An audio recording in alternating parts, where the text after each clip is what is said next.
beleza? Estamos com mais uma monitoria do SSA1 de Física, beleza? E hoje, pessoal, a gente vai falar de um assunto chamado movimento circular, beleza? A gente falou bastante de MRU, movimento retilíneo uniforme, MRUV, que é um movimento retilíneo uniformemente variado, e a gente agora vai falar de um tipo um pouco diferente de movimento, mas os princípios são bem parecidos. Todo estudo do movimento tem alguns princípios básicos muito parecidos, beleza? Então, beleza, vamos começar aqui falando um pouquinho o que é um movimento circular. Eu acho que é bem intuitivo, né? De cabeça a gente tem uma noção do que seria um movimento circular, né? É um movimento em uma circunferência com um formato circular, beleza? Tá, e aí o que a gente pode fazer quando vai estudar esse tipo de movimento? Tem algumas mudanças, algumas adaptações que a gente pode fazer, beleza? Primeira adaptação, que não é nem uma adaptação muito física, mas uma adaptação matemática, que não é muito comum a gente ter essa visão no primeiro ano.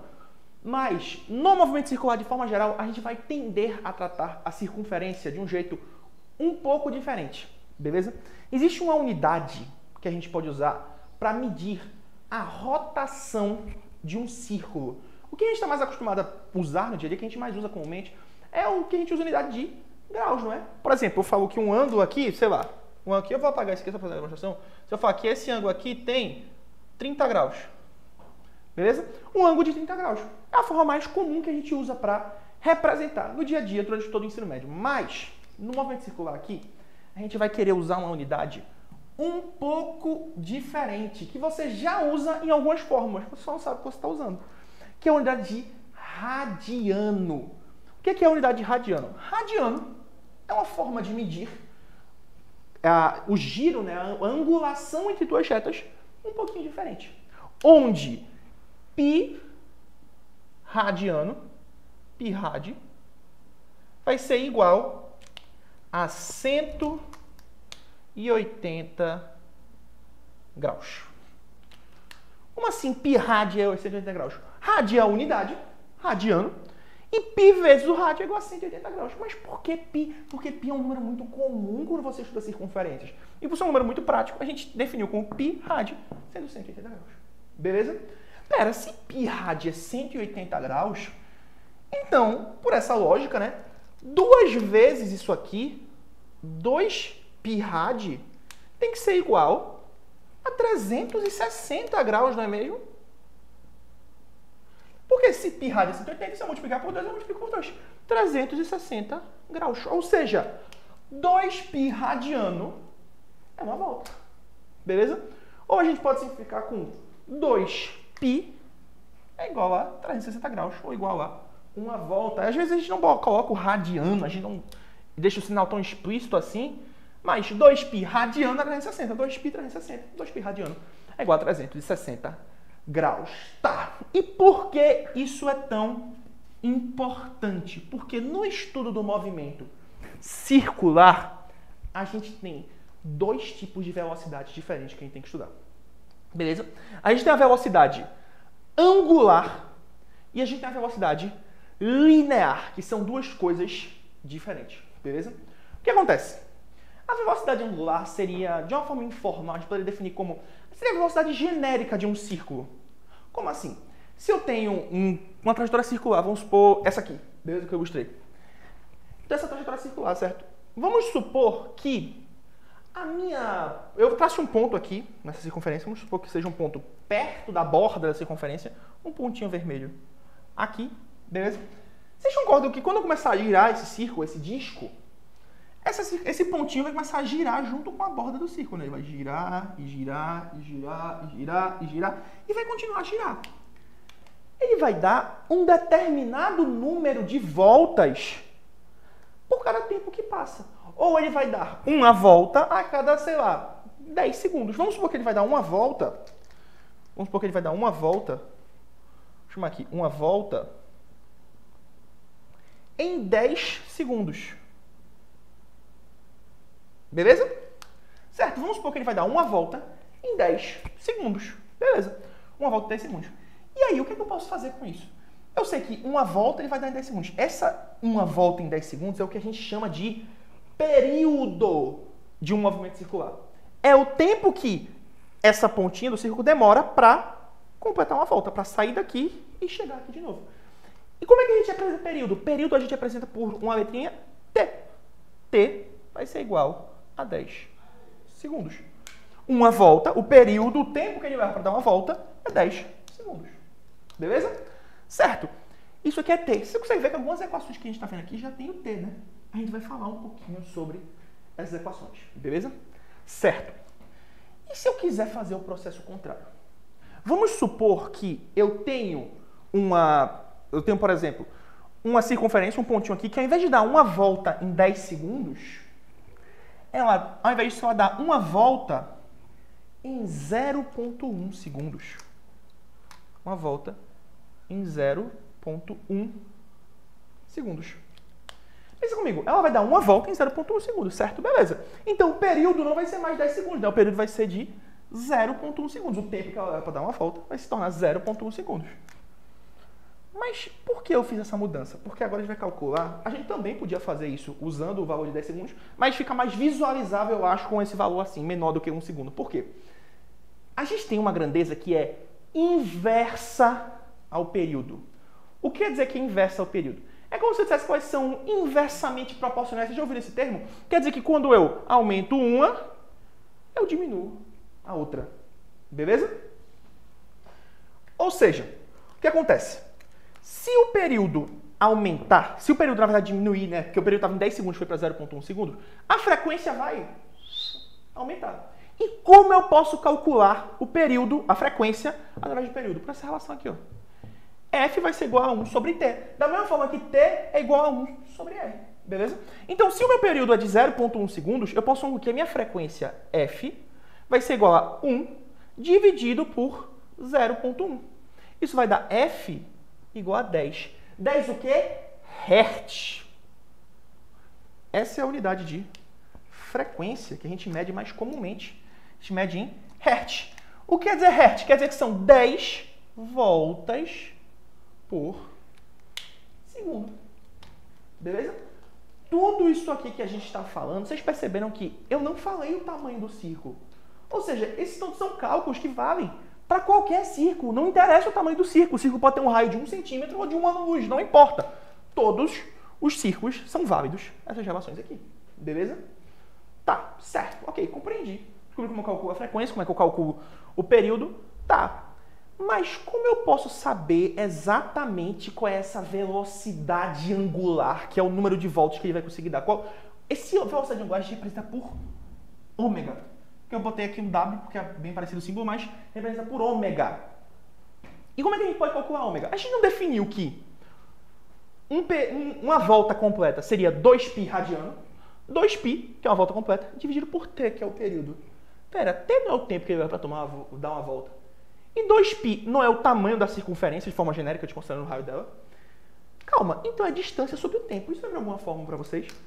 Na fórmula de velocidade média, a gente não calcula por ΔS sobre ΔT?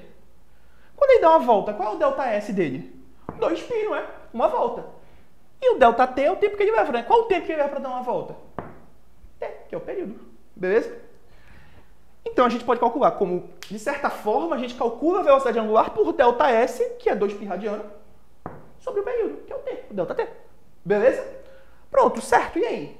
Mas a gente não viu também que o período é o inverso da frequência? Então, eu posso afirmar para vocês que se eu pegar o período e inverter ele e transformar ele em F, eu vou continuar com a mesma coisa. Aqui eu tinha 2π sobre T, 2π vezes F também vai ser a velocidade angular. Então você pode calcular a velocidade angular tanto usando período quanto usando a frequência. Se tu quiser, por exemplo, calcular usando período, é só transformar a frequência em período. Se quiser calcular usando a frequência, é só transformar o período em frequência. Beleza? Mas a relação é a mesma, ΔS sobre ΔT. É a distância 2π radiano dividido pelo tempo, T, que é o período. Beleza? Tranquilo até aqui, tudo certo. Beleza, isso é tudo sobre velocidade angular. É a quantidade de voltas que aquele cara vai dar em um determinado período de tempo. Beleza? Certo. E aí, o que mais a gente tem aqui? Além da velocidade angular, a gente tem um cara chamado velocidade linear. O que é velocidade linear? Eu vou dar um exemplo aqui para vocês conseguirem interpretar bem na cabeça de vocês, certo? Eu tenho esse pontinho vermelho que eu coloquei aqui. Vocês não concordam? Esse pontinho vermelho gira com uma velocidade angular, no caso, uma frequência de 10 Hz, com a velocidade de 2π de 20π, beleza? Porque seria a frequência de 10 Hz, 10 vezes 20π, beleza? É a velocidade angular dele, né? Beleza, certo. Se eu pegasse e fizesse um outro pontinho aqui, interpretem comigo. Esse círculo vai ficar girando, vocês não concordam? Girando, girando, girando, girando, completando uma volta a cada 0,1 segundo. Esses dois pontos estão alinhados entre si. Vocês não concordam? Não existe uma regra matemática. Até existe, mas seria muita complicação. Mas, por lógica, a gente consegue interpretar isso, né? E quando eu completar uma volta aqui, eu vou completar uma volta tanto para o pontinho vermelho quanto para o pontinho roxo. Os dois vão completar uma volta no mesmo tempo. Se os dois vão completar uma volta no mesmo tempo, quer dizer que a velocidade angular deles é igual. Vocês não concordam? Porque vocês vão completar a volta ao mesmo tempo, o período é igual. Se o período é igual, 2π é 2π, não muda de um para o outro, né? Então o período vai ser o mesmo, consequentemente a frequência vai ser a mesma, a velocidade angular vai ser igual, né? Mas, tem uma observação. Vocês não concordam também que o raio da circunferência desses dois caras é diferente? Como assim? Aqui é o centro do círculo, certo? Se eu pegar do centro do círculo até o pontinho roxo, eu tenho um raio que eu vou chamar de Rzinho, beleza? Tem um raio que eu vou chamar de Rzinho. Rzinho, beleza? E se eu pegar do ponto preto, do centro da circunferência até o ponto vermelho, eu vou ter um raio diferente, né? Que eu vou chamar de Rzão. Rzão, raio Rzão. Beleza? Estão vendo que o raio Rzinho é menor que o raio Rzão?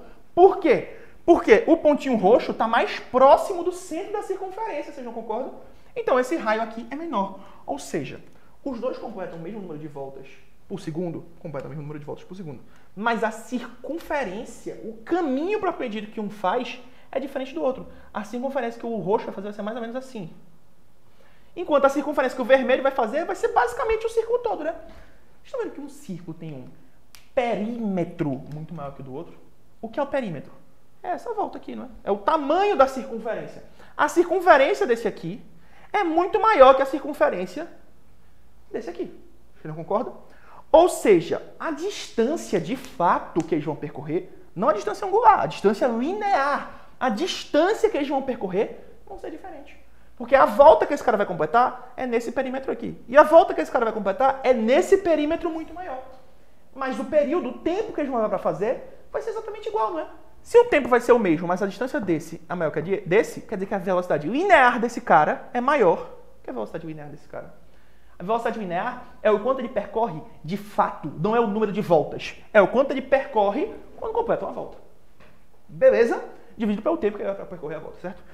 Então como é que a gente faz o cálculo do número da velocidade linear de cada um? A gente não sabe que o perímetro do círculo a gente pode calcular por... O perímetro do círculo a gente pode calcular por 2πr. 2πr. Esse é o perímetro do círculo, né? O perímetro do círculo é a distância que o cara vai percorrer, né? E o período não é o ΔT, não é o tempo que ele vai percorrer. Então, 2π sobre t é uma forma de calcular a velocidade linear. Mas a gente não sabe que o período é o inverso da frequência, então a gente também pode calcular por 2πr F, ou 2πfr, enfim, se preferir para não confundir a ordem, que não é exatamente o que está aqui. O que acontece? Deixa eu pagar aqui em cima para não misturar. O que acontece? A velocidade angular não é 2π sobre t? E a velocidade linear não pode ser dada sobre 2πr sobre t? Então, isso aqui vezes r vai dar velocidade linear, vocês não concordam? Então a gente pode calcular a velocidade linear por velocidade angular, ômega, vezes r. Beleza? Ou a gente pode calcular, botar tudo por extenso, bonitinho, que diz que a velocidade linear é 2πfr. Ou 2π sobre t, r. Beleza? Assim tu calcula a velocidade linear. Tem uma relação bem próxima com a velocidade angular, só que a gente também considera o tamanho do raio do círculo. Beleza? Como esse raio aqui é maior, vocês concordam que a velocidade linear desse círculo maior, do pontinho vermelho, vai ser maior que a velocidade linear do pontinho roxo. Beleza? Tranquilo. Agora vamos falar de uma outra parte, que é a parte de associação de movimentos circulares. Seguinte, vamos vir para cá, que dá para visualizar melhor. O que acontece? Vocês já viram, por exemplo, uma bicicleta, né? Vocês sabem como funciona uma bicicleta, né? Que você tem uma corrente, que essa corrente está ligada da parte de trás da bicicleta até a parte da frente, e quando tu gira o pedal, isso faz com que todo o sistema gire, né? Que consequentemente gera a rotação da roda da sua bicicleta, né? Certo. O que acontece? Existem várias formas diferentes de você transferir movimento circular de um círculo, pode chamar de um círculo, de uma rodana, de uma engrenagem, tanto faz, para o outro. E cada uma tem as suas características, beleza? A gente vai estudar 3 delas, beleza? A primeira que a gente vai estudar é a associação por correia ou por corrente. Isso é o que tem na tua bicicleta. Não tem a corrente da bicicleta que, de vez em quando, cai? A corrente da bicicleta faz essa transmissão de movimento, que transmite o movimento de um círculo, de uma das engrenagens da bicicleta, para outra, beleza? O que a gente precisa saber sobre isso aqui? O mais importante saber sobre cada um desses movimentos é a relação entre a velocidade linear e a velocidade angular. Eu vou fazer essa afirmação, a dedução é um pouco mais complicada, então eu não vou fazer agora na monitoria, mas a velocidade linear na correia é constante. V, vou chamar aqui de V,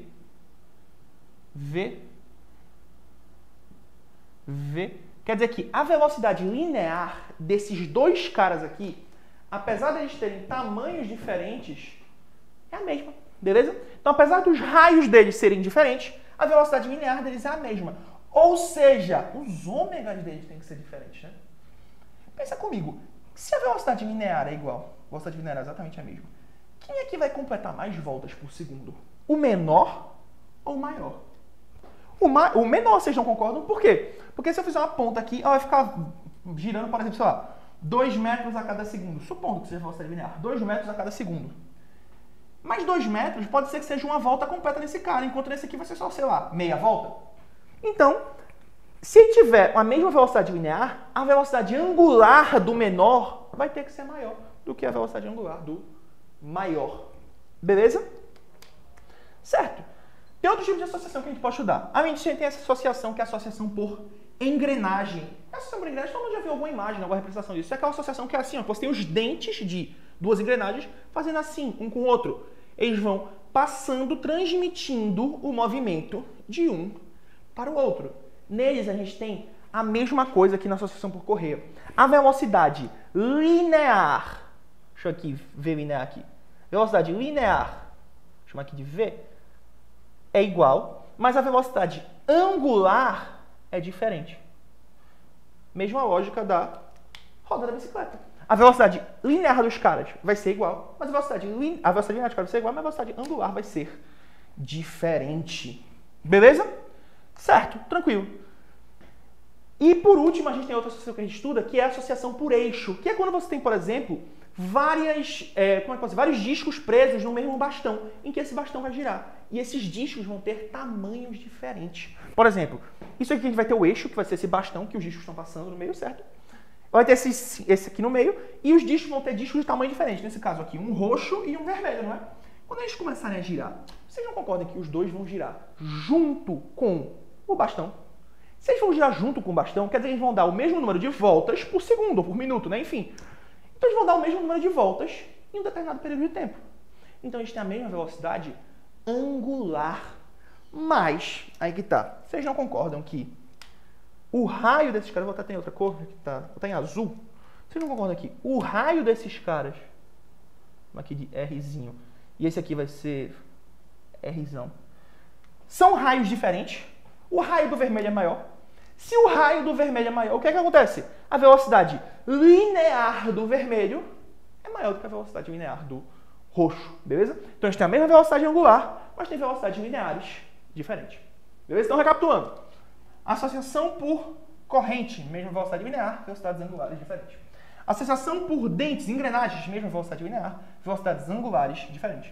E associação por eixo, mesma velocidade angular e velocidades lineares diferentes. Beleza? Pronto. Eu não falei de toda a teoria de movimento circular, vou falar mais um pouquinho sobre ela nas próximas monitorias, mas, a princípio, vamos parar por aqui nas teorias e vamos partir para algumas questões. Eu vou apagar aqui toda essa parte que tinha anotado aqui para fazer, acho que para ter espaço para fazer as questões. Galera, inclusive eu sei que tá meio ruim de ver o slide com as questões aí, porque a gente teve um probleminha com o arquivo. Então, a gente vai disponibilizar no link aqui da monitoria o arquivo desse material que a gente usou, para você poder acompanhar agora, enquanto tá fazendo, pode só abrir agora, e utilizar para acompanhar a resolução da monitoria. Beleza? Certo, vamos lá, vamos ver essa questão, vou ler aqui para vocês. É bom que vocês estejam com o material para vocês conseguirem ver bem também. Considere o looping mostrado na figura 2, constituído por um trilho inclinado seguido de um círculo, quando uma pequena esfera é abandonada no trecho inclinado do trilho. A partir de determinada altura, percorrerá toda a trajetória curva do trilho, sempre em contato com ele. Beleza. Sendo V a velocidade instantânea e a aceleração centrípeta da esfera, o esquema que melhor representa esses dois vetores no ponto mais alto da trajetória, no interior do círculo, é seguinte. A gente tem aqui uma trajetória, não é isso? Vou fazer a ilustração aqui. Deixa eu botar isso aqui para pegar só o preto. A gente tem uma trajetória aqui, certo? Que tem um looping no meio do caminho. Não é isso? Mais ou menos assim. E a gente tem uma bolinha que está sendo solta mais ou menos daqui, não é? E essa bolinha começa a cair e ela vai chegar a um ponto e vai fazer o looping, né? Vai dar a volta. Certo. Ele está perguntando qual vai ser o vetor velocidade instantânea e a aceleração centrípeta quando a bolinha estiver mais ou menos, ó, aqui. Você deu a volta, tá? Beleza. Seguinte. Em um movimento circular, o vetor velocidade sempre é tangente à circunferência no sentido de rotação. Como assim? Você não quando a bolinha fez isso aqui, ó, e girou para cá? Tangente quer dizer que ele seria um vetor partindo daqui do contato com a bolinha reto. Aqui, ó. E por que para cá e não para cá? Porque é no sentido da rotação da bolinha. Ela não está girando para cá, então o vetor velocidade vai ter que ser para esquerda, aqui, tangente à circunferência. Beleza? E aqui também fala do vetor aceleração centrípeta. Vocês não viram, a gente não viu ainda aqui nas monitorias isso, mas centrípeta sempre é para o centro da circunferência. Ele não está aqui em cima, então seria para baixo, né? Que é para se aproximar ao centro da circunferência. Então que seria, vou chamar aqui de AC, aceleração centrípeta. Centro da circunferência. Não precisa se preocupar com isso aqui não, que a gente vai ver com mais detalhes quando chegar na monitoria sobre força centrípeta, beleza? Mas o vetor velocidade no movimento circular sempre é tangente à circunferência.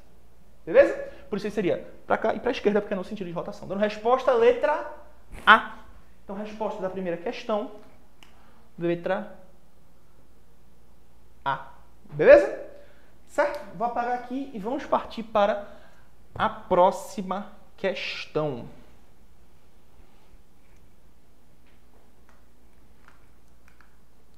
Questão número 2. Vamos lá. Uma polia de raio 10 centímetros gira com frequência de 180 rotações por minuto. Logo, os valores da sua frequência em Hertz e da sua velocidade angular são respectivamente. Beleza. Certo. Se ela gira assim, a gente mede frequência, normalmente, a gente mede frequência, deixa eu pegar o sol preto, a gente mede frequência em Hertz. Certo? A gente mede frequência em Hertz. Mas existem algumas outras unidades para medir frequência, como, por exemplo, RPM. Estou falando só as mais comuns aqui, existem incontáveis, tá? RPM quer dizer rotações por minuto, certo? Então quer dizer que ele dá 1.800 rotações em um minuto. Só que Hertz, a gente não tem, não a sigla exatamente, mas a gente fala, Hertz se refere a rotações por segundo. Se a velocidade dele é constante, se ele está com a mesma velocidade de rotação o tempo todo durante esse 1 minuto, vocês não concordam que se ele em 1 minuto dá 1.800 voltas, em 1 minuto, que é 60 segundos, não é? Ele vai dar X voltas em 1 segundo, vocês não concordam? Em 1 segundo ele vai dar X voltas. Ele dá 1.800 voltas em 60 segundos, ele vai dar X voltas em 1 segundo. Aí pode fazer uma regra de 3 aqui. Também dá para fazer a relação de outros. Dá para fazer contas, mas pela regra de 3 você resolver tranquilo. Então a gente ficaria com 60, X ia ser igual a 1.800 dividido por 60, que ia dar 30 Hz. Beleza, já sabemos a frequência do cara. A frequência desse cara é uma frequência de 30 Hz. Beleza? Certo, beleza. A gente tem a frequência. Ele agora está pedindo para a gente a velocidade angular. Beleza? Como que a gente calcula a velocidade angular? Tem vários jeitos, né? Mas um dos que a gente vê que a gente pode calcular a velocidade angular por 2πf, não é? A resposta está em função de π. Então a gente não precisa transformar esse π em 3,14, 3,1415, 3, 3,1. Não precisa. Pode deixar π, beleza? Qual é a frequência que a gente achou? 30, não foi? Então bota aqui, ó. A velocidade angular vai ser 2 vezes π vezes 30, que é igual a 60π. 60π. Isso, 60π o quê? Radianos por segundo. Beleza? Dando a resposta final, letra A de novo, né? 30 Hz e 60π radianos por segundo. Beleza? Tranquilo, né? Questão tranquila. Ele deu até o raio da circunferência, mas não pediu nada sobre velocidade linear. Se ele pedisse pra gente calcular a velocidade linear desse cara, como é que a gente faria? A gente teria que passar aquele segundo, aquele centímetro para metro, né? E multiplicar por isso aqui, né? Ia dar a mesma coisa, a gente conseguia achar, porque é só ômega, que é isso aqui, vezes R. Então, vou apagar aqui. Vamos para a próxima questão. Questão número 3. Vamos lá. Considere uma pedra em queda livre e uma criança em um carrossel que gira com velocidade angular constante. Sobre o movimento da pedra e da criança, é correto afirmar que... Beleza, questão teórica, né? Vamos lá. Letra A. A aceleração da pedra varia e a criança gira com aceleração nula. Seguinte. As duas partes estão erradas. Primeiro, a gente sabe que quando a pedra está caindo... Vou desenhar a pedra de preto, né? Para ver se está melhor a pedra.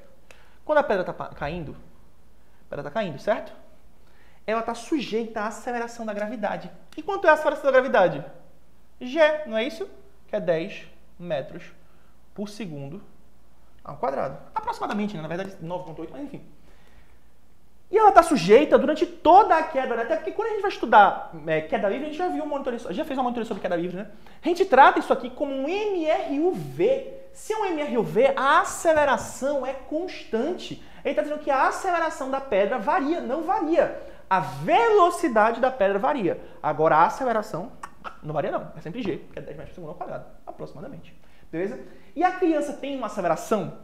Tem. Tem uma aceleração centrípeta, que a gente vai ver mais bonitinho isso quando a gente vai falar de força centrípeta. Beleza? Mas ela tem uma aceleração, só não é uma aceleração do jeito que a gente está acostumado a lidar normalmente, beleza? Então a primeira está falsa, não é letra A. Certo.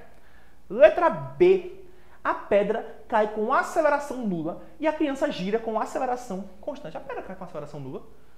A gente não acabou de falar que a pedra cai com aceleração constante de G? G é nulo? Não, G é 10 metros por segundo ao quadrado. Então não pode ser letra B também. Ou letra C? Ambas sofrem acelerações de módulos constantes. Correto, letra C. A aceleração centrípeta ela é constante se a velocidade do corpo girando é constante, certo? E a aceleração quando está em queda livre também é constante, né? Que é a aceleração G, que é a aceleração da gravidade. Beleza? Então, elas sofrem aceleração, sofrem, ambas são constantes? São. Letra C. Letra D diz que a aceleração em ambas é nula, em zero, a gente já viu que não é zero na criança e não é zero na pedra. Então, os dois têm aceleração, beleza? Resposta letra C. Questãozinha teórica. Vamos lá fazer a quarta questão? Questão número 4. Vamos lá. No sistema de transmissão direta utilizando as duas polias da figura, a velocidade tangencial da correia é 0,5 metros por segundo. Beleza.